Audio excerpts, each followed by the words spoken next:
జై జవాన్. ఉగ్రవాద దాడుల్లో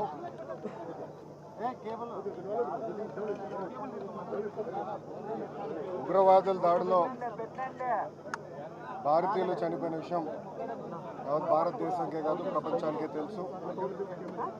దాంట్లో భాగంగా ఉగ్రవాదుల క్యాంపులు ధ్వంసం చేయాలి, ఉగ్రవాదానికి చెక్ పెట్టాలి అని మన మిసైల్ నమో గారు రాత్రికి రాత్రి ఉగ్రవాదుల క్యాంపుల పైన మనం కూడా అటాక్ చేస్తాం జరిగింది.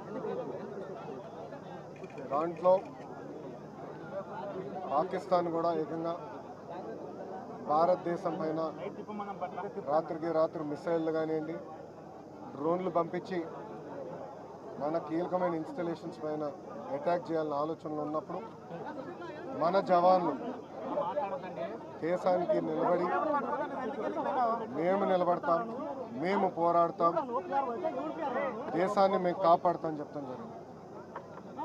కుటుంబాలకి దూరంగా, తల్లిదండ్రులకి దూరంగా వాళ్ళు అక్కడ ఉండి దేశం కోసం అహర్నిశలు నిలబడుతున్న వ్యక్తులు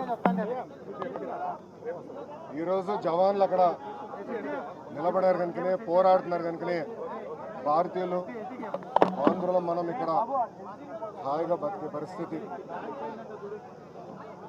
దాంట్లో మొన్న జరిగిన దాడిలో మన నాయక్ చనిపోవటం జరిగింది. మురళీ నాయక్ చిన్నప్పటి నుంచి కూడా మిలిటరీకి నేను ఉంటాను, నేను చనిపోతే భారతదేశ జెండా కప్పుకుని చనిపోతానని పదే పదే అటు కుటుంబానికి చెప్పడం జరిగింది. కుటుంబానికి ఏకైక బిడ్డ మురళీ నాయక్. చిన్నప్పుడు వాళ్ళ అవ్వ తాతతో పెరిగిన వ్యక్తి. దేశం కోసం నిలబడతాను, దేశం కోసం పోరాడతానని చెప్పిన వ్యక్తి మురళీ నాయక్. ఇంత చిన్న వయసులో మురళీ నాయక్ చనిపోతే నిజంగా చాలా చాలా బాధాకరం. ఆ కుటుంబానికి అటు కేంద్ర ప్రభుత్వం, ఇటు రాష్ట్ర ప్రభుత్వం అండగా నిలబడుతుంది. గౌరవ ముఖ్యమంత్రి గారు మాతో మాట్లాడారు, ఉప ముఖ్యమంత్రి గారు, అదేవిధంగా హెల్త్ మంత్రి మన సత్యకుమార్ గారితో మాట్లాడి ఆ కుటుంబానికి ప్రభుత్వం నుంచి ఆర్థిక సాయం కింద 50 లక్షల రూపాయలు, దాంతోపాటు 5 ఎకరాల భూమి, ఇల్లు కట్టుకునేదానికి 300 గజాలు ప్రభుత్వం అందజేస్తాం జరుగుతుంది. అంతేకాకుండా కుటుంబాల కోరిక మేరకు కుటుంబంలో ఎవరికైనా ఉద్యోగం ఇస్తే, ప్రభుత్వ ఉద్యోగం ఇస్తే బాగుంటుందని అడిగారు.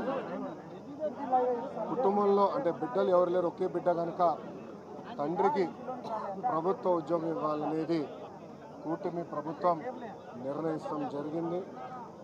ఇంతేకాకుండా అంత్యక్రియలు సొంత భూమిలో జరుగుతుంది కనుక మెమోరియల్ కూడా కట్టాలని నిర్ణయించాం. ఇంకో పక్కన జిల్లా హెడ్ క్వార్టర్స్లో కాంసీ విగ్రహం కూడా ఏర్పాటు చేసి కేవలం తెలుగులే కాదు భారతీయులు మురళీ నాయక్ని ఆదర్శంగా తీసుకునే విధంగా ప్రభుత్వం ఉంటుందని తెలుపుకుంటూ ఇప్పుడు గౌరవ ఉప ముఖ్యమంత్రి పవనాన్ని వాడాల్సిందిగా కోరుతున్నాం.